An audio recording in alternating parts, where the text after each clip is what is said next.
Hi there, today I'm going to show you how to assemble the Ecotric Vortex. So first you're going to get some cutters and cut the straps here. Lift the flat. Be careful of the staples, you don't cut yourself.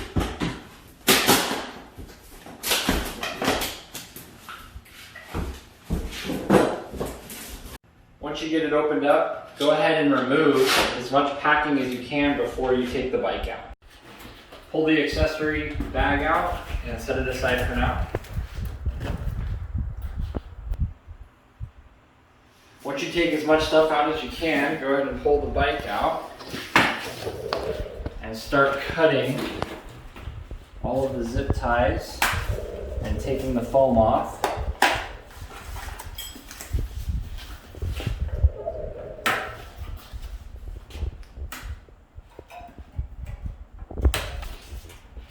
And then you're going to want to get the protector plate off the forks here. I use a 13 millimeter. Loosen it. The rest should be able to be loosened by hand. And then the whole fork should come out of it. And now the bike will stand by itself. Cut the two zip ties that hold the axle onto the rim and set the axle aside for now. All right, go ahead and double check that you got everything out of the box. Took the seat out, and at this point you can mount the seat. Just slide it in the post here. I usually turn this sideways, it seems to grip a little bit better. And then this is your clamp. It usually comes from the factory a little bit loose, so what you want to do is hold this from turning, tighten the knob until it's nice and snug when you clamp it. So there, and that's nice and snug. After you've cut all the zip ties, I usually use a knife, but you can use pliers too. Go ahead and cut all the foam wrapping off. All right, we're gonna go ahead and mount the handlebars loosely before we mount the tire.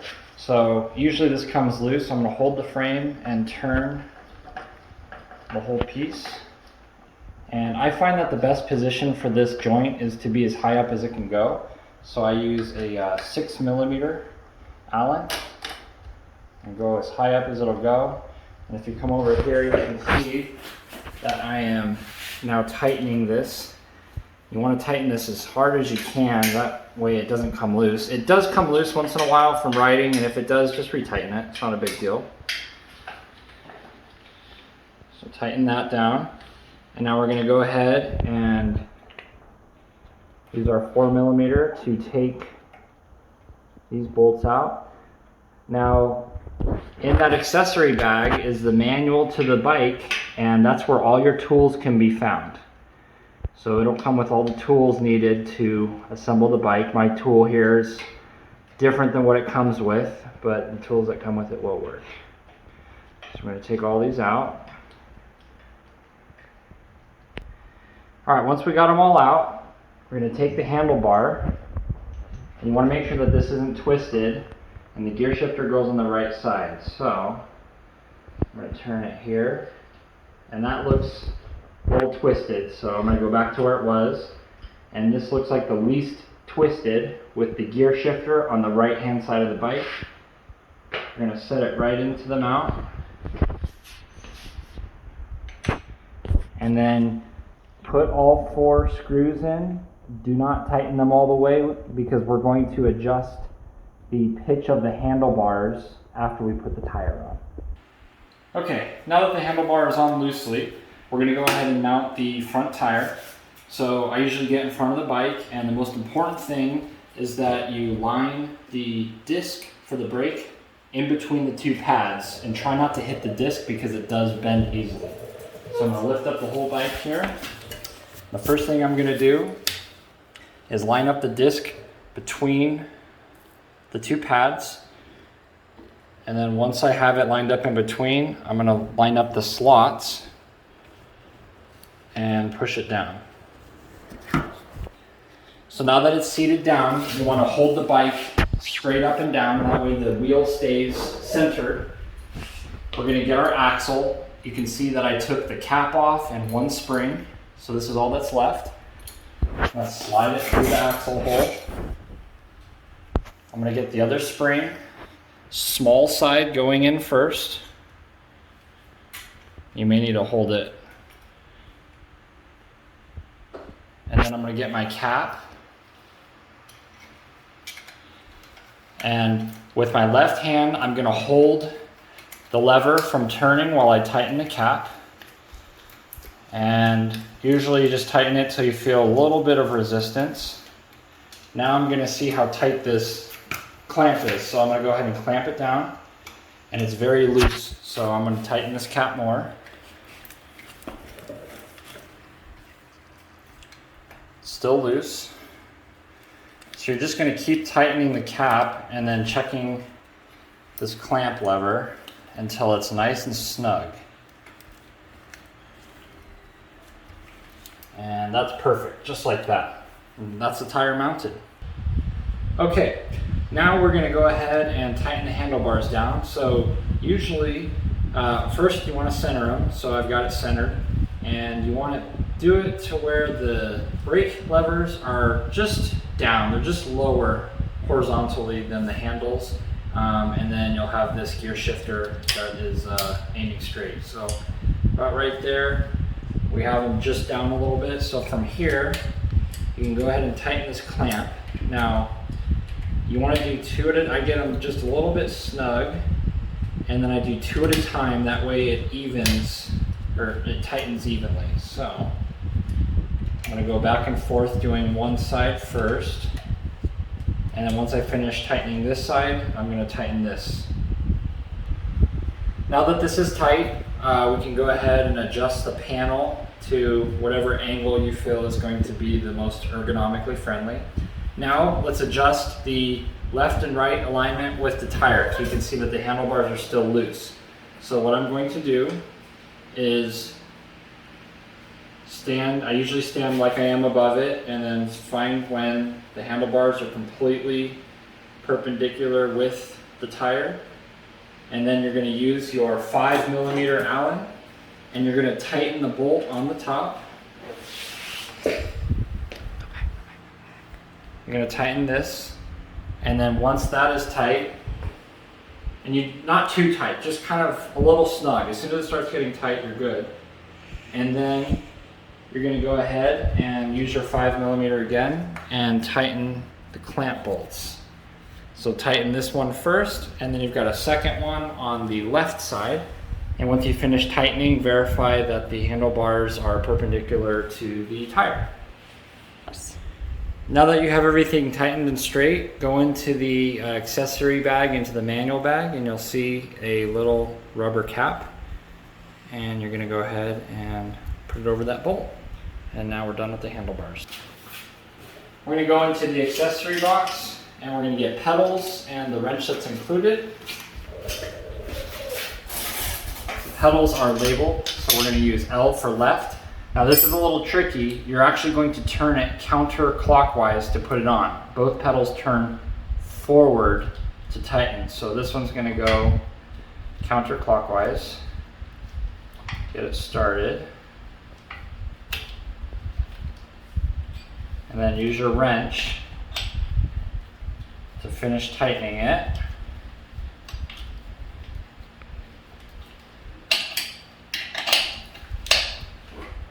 Now that's good. We'll do the right pedal. This one you're going to turn clockwise. Use your wrench. Finish.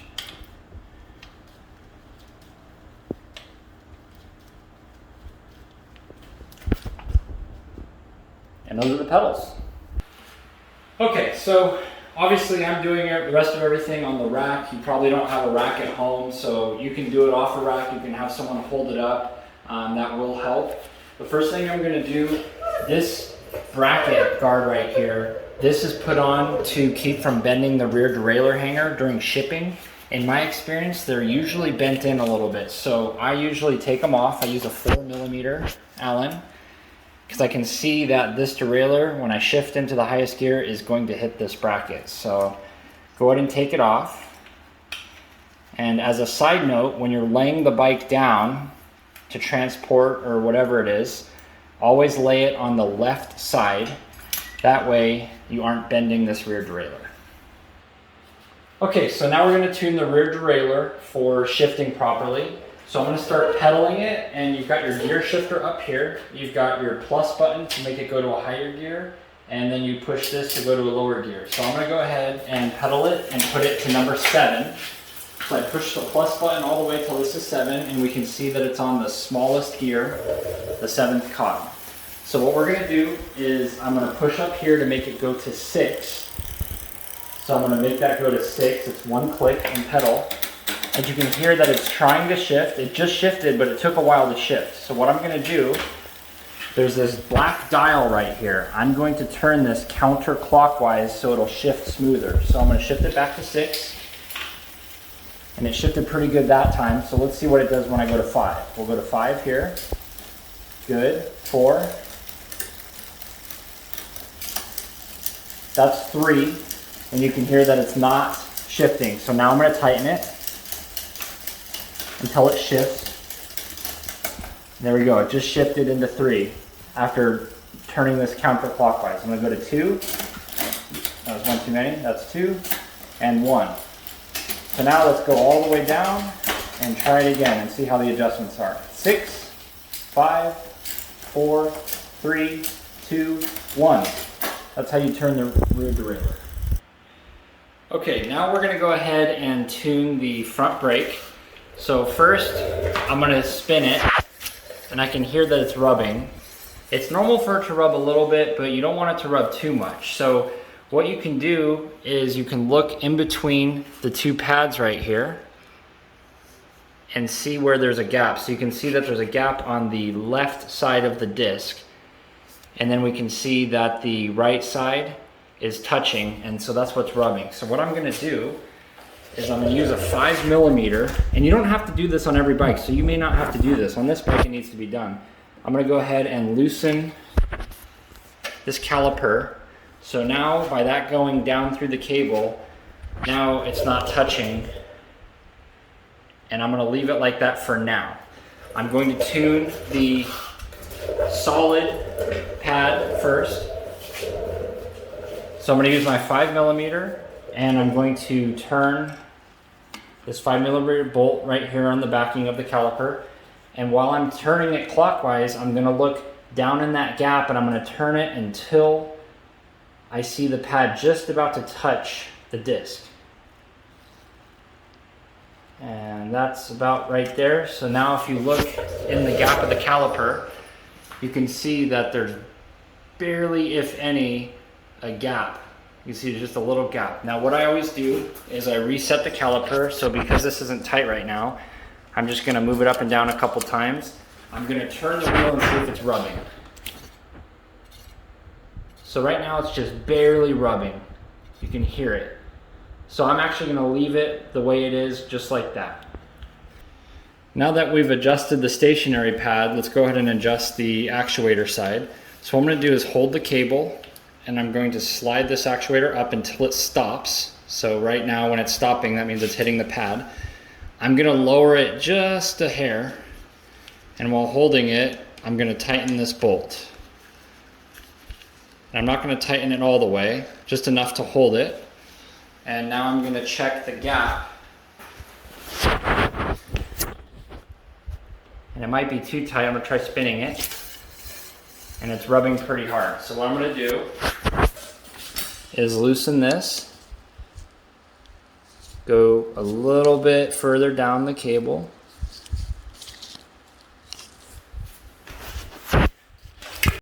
Okay, so now I'm going to spin the wheel.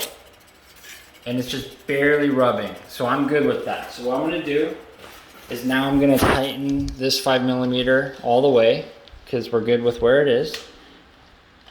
Now, what you can do is pull the brake lever a couple times just to kind of stretch that cable out. And when you spin the wheel, now it's hardly rubbing at all. if you experience where it's not rubbing at all, I'm gonna leave this one where it is, but if it's not rubbing at all for you, take this black dial here and you're gonna turn it counterclockwise. And by doing that, it's actually gonna pull this actuator up very slowly. And what you do is you turn the wheel and you turn that counterclockwise until you hear rubbing and you're done with the brake. Okay, now we're gonna do the same thing to the back brake. So I'm gonna go ahead and pedal it. And it's rubbing a little bit, but it's not slowing the tire down, so that's good. So I'm going to look in the pads. The lighting's probably not good enough for you to see, but I'm gonna look in here and I can see that the pad on my right side, which is the stationary pad, is touching the disc. So I'm just gonna leave that alone. So now what I'm gonna do, but there is a gap on the actuator side. So what I'm going to do is, as I'm pedaling this, I'm going to turn this counterclockwise until I hear additional rubbing.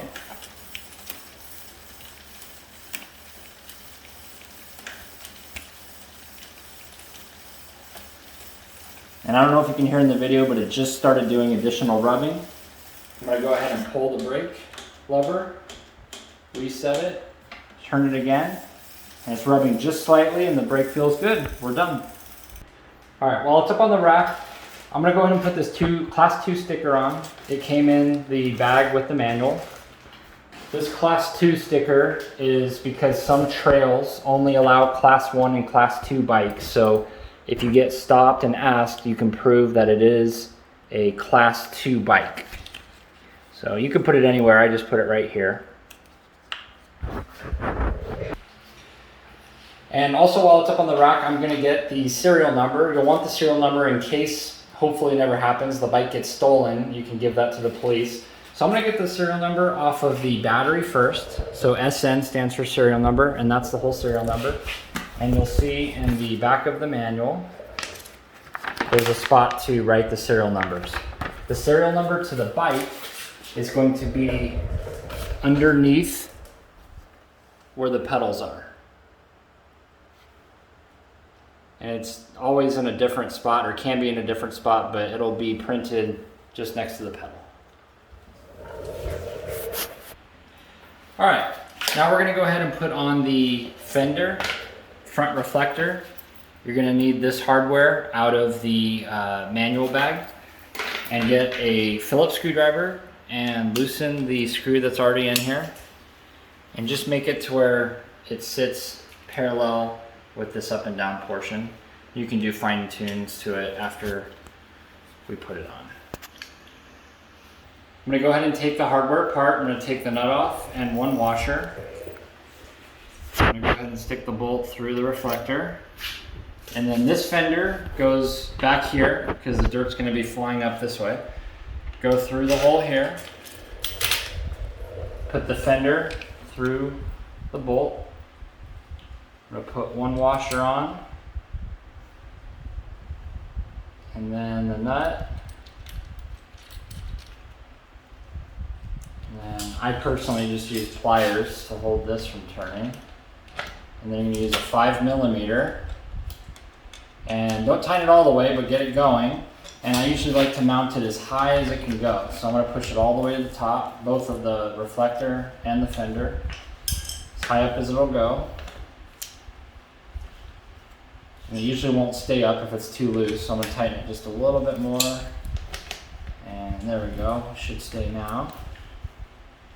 All right, so now holding that, I'm gonna go ahead and tighten this on. And while you're tightening it, you can keep looking and making sure that both the reflector and the fender are straight while making your finishing tightness. And that's it. Now that everything's tightened and mounted, you can see the reflector's pointing up, so now I can go ahead and use my Phillips screwdriver again, loosen it, angle it to where it's pointing straight out, and tighten the screw back up. And we're done with the reflector and fender. Now we're going to put on the rear reflector, so same thing, go ahead and loosen the screw at the joint, create a 90-degree turn with them, tighten it back up. Now this is a bit tricky, you don't want to lose this little nut in here, so what I do is I hold my finger over it, loosen this screw, take the screw out, and I'm still holding my finger over there so the nut stays in. I'm gonna open this and put it around the seat post. Slide the bolt in, and I'm still holding the nut with my finger. And now I'm gonna tighten it on. And now you can let go because it already got started. Line it up straight and tighten it on. Okay, now I'm gonna show you how to put the battery on. So you've got 3 notches here. You've got where the notches go. So you're gonna line this up, which is gonna be this part just above the top of the bracket. Push down. Sorry, you gotta make sure this is unlocked first.